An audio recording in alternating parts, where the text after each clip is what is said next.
Il y a quelque chose de très, comment dirais-je, pas mutique, mais une chose très opaque chez lui. Et puis en même temps, une sorte de fragilité aussi. Voilà, il y a quelque chose qui à la fois résiste et on sent aussi être, enfin dans le personnage qu'il a construit, être prêt à, pas à s'effondrer, mais enfin une extrême fragilité aussi. Donc ça permettait beaucoup de jeu dans le sens d'un bois qui bouge ou voilà, de quelque chose qui n'était pas du tout fermé. Parfois, elle reçoit ça comme une énigme. Isabelle a une façon de jouer souvent avec ses partenaires, mais avec Gaspard, ça se voyait beaucoup. Enfin, ça se voyait et ça devenait fort dans ce qu'elle faisait. Elle est spectatrice de ce qu'ils font en même temps qu'elle joue avec eux. Ça, c'est vrai. Voilà. Et donc, elle réagit à eux comme si elle était au spectacle en train de les regarder jouer.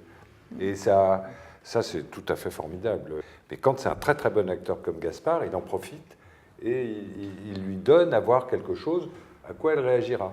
Voilà. Oui, mais c'est juste une manière d'écouter, tout simplement. Oui, c'est ça, oui. Ouais. Si on a de l'intérêt pour la personne qui est en face de soi, alors du coup, oui, ça fabrique une attention, une écoute, et tout d'un coup, ça fait qu'on joue ensemble, tout simplement. Oui, ça prend. Donc, il y avait les acteurs avec qui on jouer, c'est jouer avec. Voilà. Et puis après, il y a un tempo, un rythme, des déplacements qui sont induits par la mise en scène. Bah oui, la première fois qu'ils ont joué ensemble, la première scène qu'ils ont joué ensemble, c'était le premier jour aussi de Isabelle, de tournage. J'ai mis en scène ça en prévenant Isabelle, mais pas Gaspard d'ailleurs, Isabelle. Ça a dit quelque chose sur le lien qui est le nôtre. Je leur ai donné à chacun une partie de la pièce, avec une sorte de ligne invisible à ne pas dépasser. C'est-à-dire ni l'un ni l'autre ne rentraient dans le champ de l'autre, sauf à la toute fin, quand ils se quittaient. Et c'est une assez longue scène, et évidemment, ça produit immédiatement un type de jeu, d'affrontement, de regard, un tempo aussi, comme celui dont elle parlait. Dans le rythme. Que parce que comme il y a une ligne qu'il ne faut pas franchir, ça vous donne évidemment, ça crée une tension, ça crée un désir. Tout ce qui est intéressant, c'est de créer de la tension, tout le temps.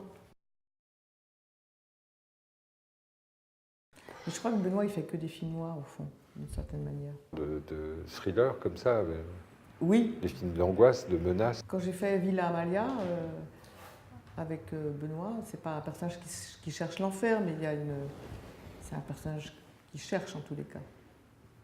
À l'arrivée, elle trouve apparemment le paradis, ça sera peut-être finalement l'enfer.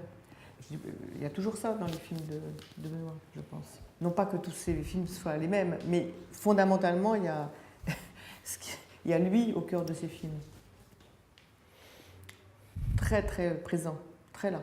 C'est ça aussi qui est bien quand on fait des films. Comme dirait Benoît, pas du cinéma, parce que tout le monde peut faire du cinéma. Mais quand on fait des films avec une personne en particulier, c'est au fond de savoir que c'est lui quand même qui se raconte dans le film. C'est pas moi qui me raconte, c'est lui. Sans aller jusqu'à dire que lui c'est Eva ou Gaspard. Je veux même pas le savoir. Je sais pas. Mais le cœur du film, c'est lui. Tu trouves pas? Ah, si tu le dis. Mais je le dis parce que, oui. que tu le sais. Bah, sans doute, oui.